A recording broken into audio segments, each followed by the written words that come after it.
Hello everyone, feeper here back with another video for you. This is the post-game analysis for our 6th game of the WDS Multi-Battles Draft League Tournament.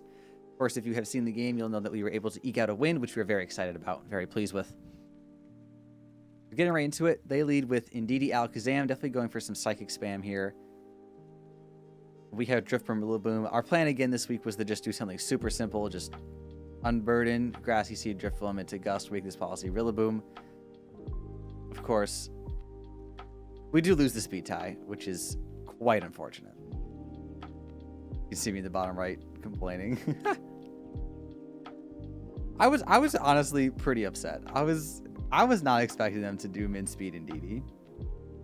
I figured they wouldn't really think about it. I'm kind of mad, but we decided to stick with the plan. We're gonna set up Tailwind with Drifloom because they can just follow me the Gust, and then we're just gonna go for some big Damahes into Ndidi. Although I think I actually target Alakazam just in case they don't follow me. But yeah, so I do target the Alakazam. I think that's pretty safe. Like, they're going to follow me, but if not, then we get rid of Alakazam, which is the main offensive threat here. Although Ndidi Expanding Force is nothing to scoff at, I will say. They don't Dynamax, which I think is good for us. If they Dynamax and Max Mindstormed off Alakazam, that'd actually be kind of heat, not gonna lie. But we have big Drummer Monkey. I actually really like Rillaboom's G-Max form. I think it's pretty cool. Although I don't really understand why only his main arms are drumming and everything else isn't. But we get the Tailwind.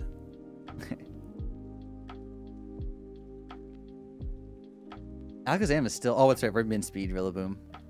And then Shadow Ball. We actually take that like a champ. That does way less damage than I thought it would. Then we max Darkness. And this also does... Well, actually, that's a lot. Wait, that's actually a lot. Because now we can... Wait, why didn't we Gust into Ndidi? And then... Oh, that's right. They have Berry. Citrus Berry, right? Oh, it's a Guava. Okay. I was going to say, why don't we just Gust and then Max Darkness? Because I know we didn't do that. But that makes sense. So now we're just going to Max Darkness into Alakazam again. Or, oh no, I do Drum Solo. Do I check to see if they have any switch-ins to this? But Drum Solo should... Alakazam is pretty frail, and it should kill... It will kill Ndidi from that range. So Drum Solo is pretty safe. 150 base power, or 160 base power? Okay, so no switches. Oh, that's right. They go for Helping Hand. Yeah, so Drifloom's gone. This also does a lot of damage to Rillaboom. We Strength Sap just to try and survive another Shadow Ball, but they Helping Hand, so it doesn't matter. If they had Shadow Ball, I think we would have lit... Nah, I think that still would have killed. I would have been close. But yeah. So much damage. But we get through Ndidi, which is big. Kind of important. Ndidi's a problem. They don't follow me anymore. Honestly, non-max Rillaboom, G-Max Rillaboom could have been pretty solid here. Because then we would reset the terrain right now. We should have thought of that, actually. Why didn't I think of that? So we did kill Ndidi, but the problem is 2 turns of our Dynamax are gone. And they still have theirs. And they send out Aegislash, my favorite Pokemon. I also like Aegislash. It's a good name. So, like, Max Darkness is pretty tempting into either. But Alakazam's a bigger threat than Aegislash, I think, because Aegislash can't benefit from the terrain, really.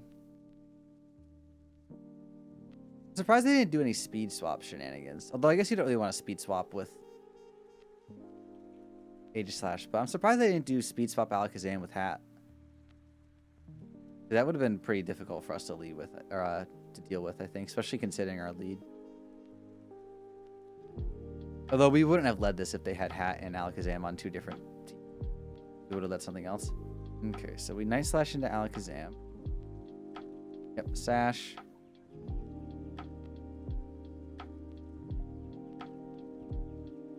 Expanding Forces again for more damage on Rillaboom, but it's not Helping Hand this time.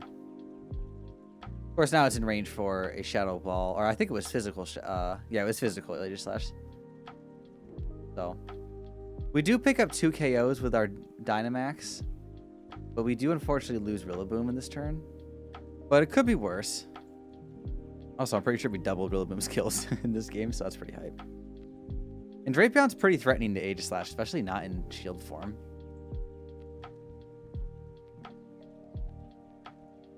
So we go into Gengar here because an Aegislash is really threatened. So by doing this, basically what it allows us to do is force Aegislash into protecting. Like if you're them, there's no way you don't King Shield this turn.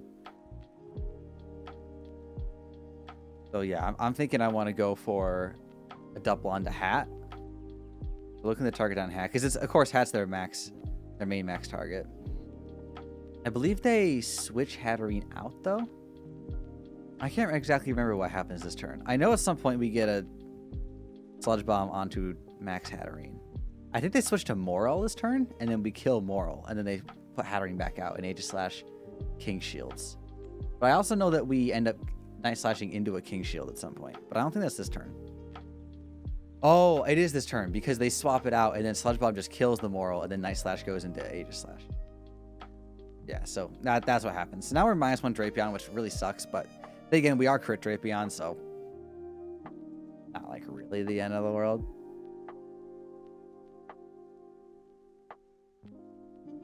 But we do OHKO that.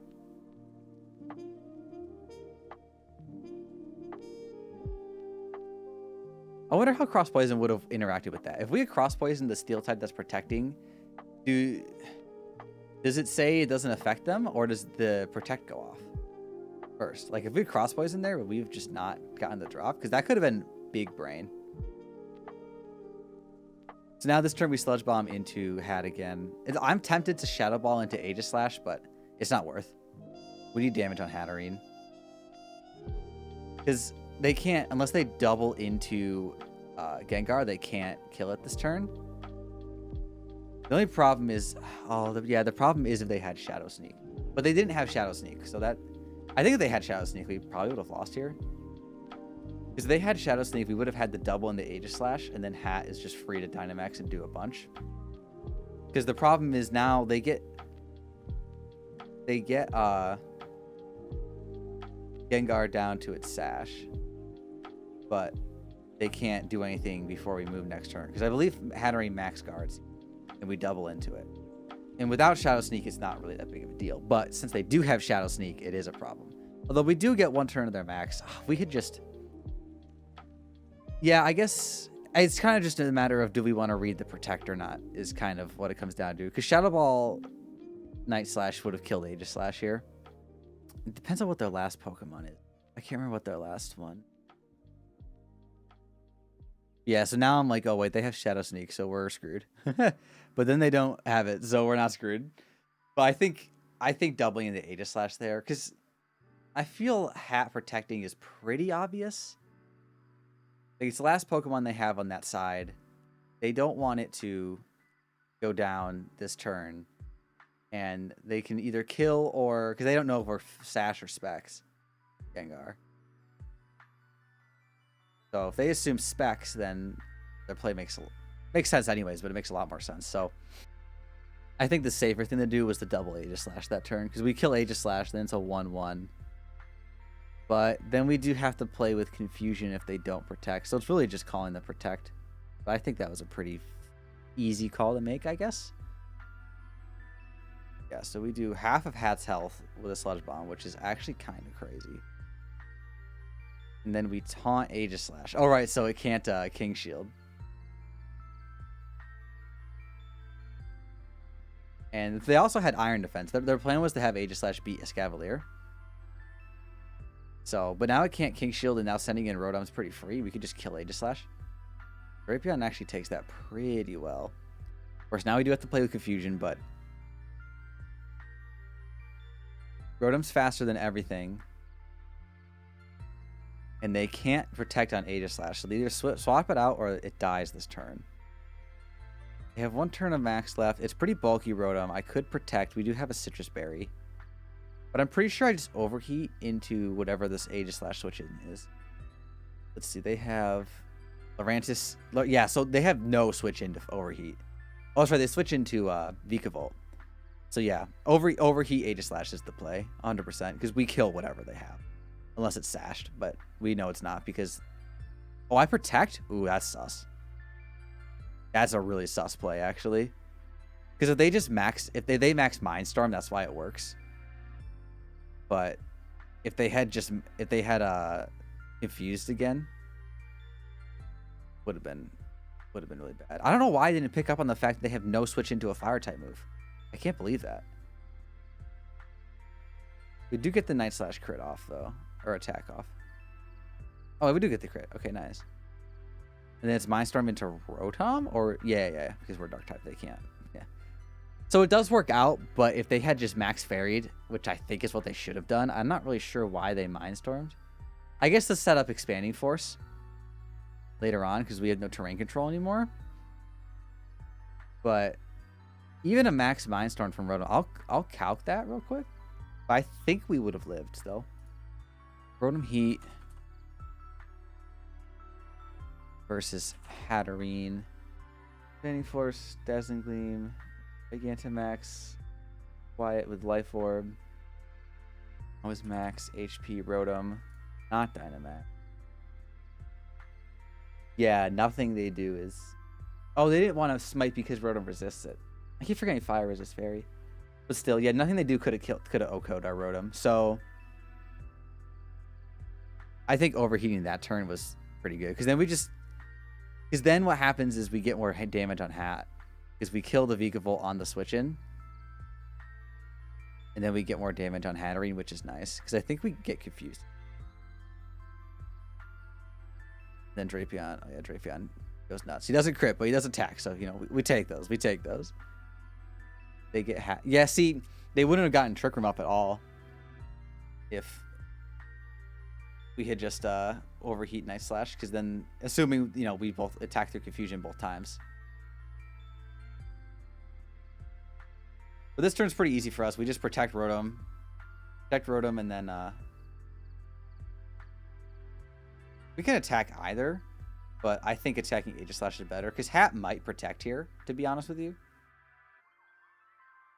Even though it probably just kills, it probably just Dazzling Gleam kills Drapion, which is what happens, or it Mystical Fires. I can't remember what it does. I know Drapion dies here. We kind of just want to sack Drapion and protect Rotom for the turn. Kind of stall out another turn of Psychic Terrain. Maybe I didn't pick up on that overheat. But them getting Trick Room up also isn't really that big of a deal because we have a Scavalier which outspeeds in Trick Room. And Aegislash isn't doing anything to us. We could just, even if they protect, like they call it, and they protect, we can just keep attacking Hat and it's fine. The Expanding Force, that's an interesting play.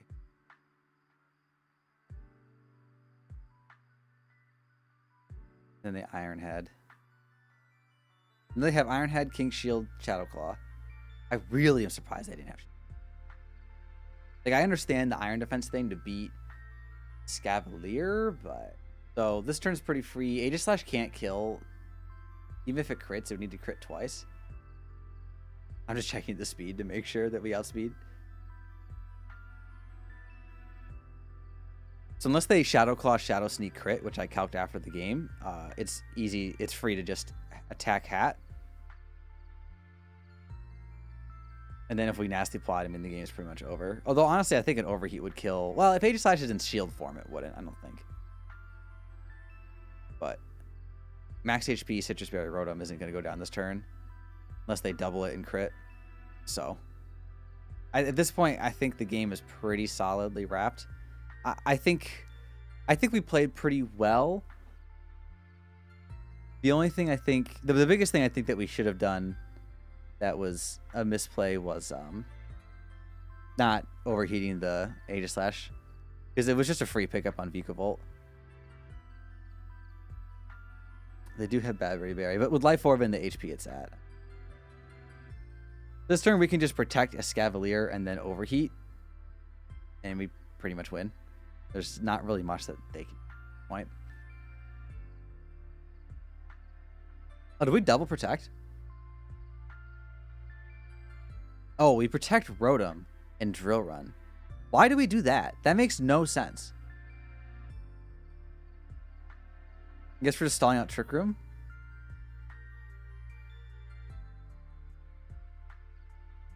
Interesting. I don't know if I agree with that play. I feel like attacking with both or protecting a Scavalier is the play to go. It depends on how many turns of Trick Room are left. That's post-game analysis for Game 6. I think, as I've said before, the switch-in, I think, since they had no switch-ins, they had Lurantis, Aegislash, and Vikavolt. Like, they had no switch-in to Overheat. So, that was kind of a misplay, and Rotom is not dying to anything from Hat because it resists. If they had max Mindstormed, even though it doesn't do as much damage as, or max smited instead of Mindstorming, even though it does less damage to Rotom, getting Rotom to be confused, I think, was their win con. But if I had just attacked instead of protected that turn to kill a Pokemon, and they did that, we still would have been in a pretty solid spot. So yeah, I think that's a reason why we should have overheated, because it doesn't matter in this scenario that played out, but they had done something different, I think it would have. Also, we should have Night Slash the Hatterene that one turn instead of... What else? We Night Slashed Aegis or something. Oh, it was the turn we Night Slash Vikavolt. Yeah, we should have just overheated the Aegis Slash slot and then Night Slash Hat. Or Cross Poisoned Hat, actually. Because if we crit and Dynamax at half HP, that... Well, minus... Oh, crit... I don't know. That might not have... That might have killed, might not have. But yeah, I think that was the biggest turn that we made a mistake. Our lead was okay. It ended up working out. I think it was a little weak because of the fact... I mean, we did get 2 knockouts, but we then lost our max. But they weren't able to really do too much with theirs because they weren't able to get Trick Room up at all. So I think our Pokemon selection that we brought matched up really well with them, and we brought the right Pokemon. Besides that, it was just the turn where Hat max guarded and we doubled into it. I think, like I said, if they had Shadow Sneak, I think we should have doubled into Aegislash that turn. Because then, yeah, because if we double, even if we're in that scenario, I should be thinking, okay, they probably have Shadow Sneak. If they break Gengar's Sash, like, they have to double Gengar that turn to kill it. And yes, we want damage on Hatterene because it's going to Dynamax. But if we kill Aegislash this turn, they have 1 Pokemon left on each side. They could max Fairy, and then we have to play with Confusion. Or they could Mindstorm, but then they don't kill Gengar, and then we get to attack off. And then even if they do Fairy, it's still not killing either of our Pokemon, and we still have 2 chances to do damage. And then the last Pokemon dies the Rotom. So yeah, I think it was just more, I didn't look at what the rest of the team brought. Literally everything they brought on the left-hand side actually was weak to fire, which is pretty funny. So I think that's the biggest thing to take away from this game, was just plan out a little bit more and think a little bit more. We played well, but I think there was, just little slight optimizations to make. But that's why you do this. So you can check me out over at twitch.tv/feeper if you want to watch me play any video games live. I would really appreciate it if y'all came and hung out. And with that, I will see you all in the next one. Peace. If you guys liked the video, please leave a like and subscribe. Other than that, I'll see you all in the next one.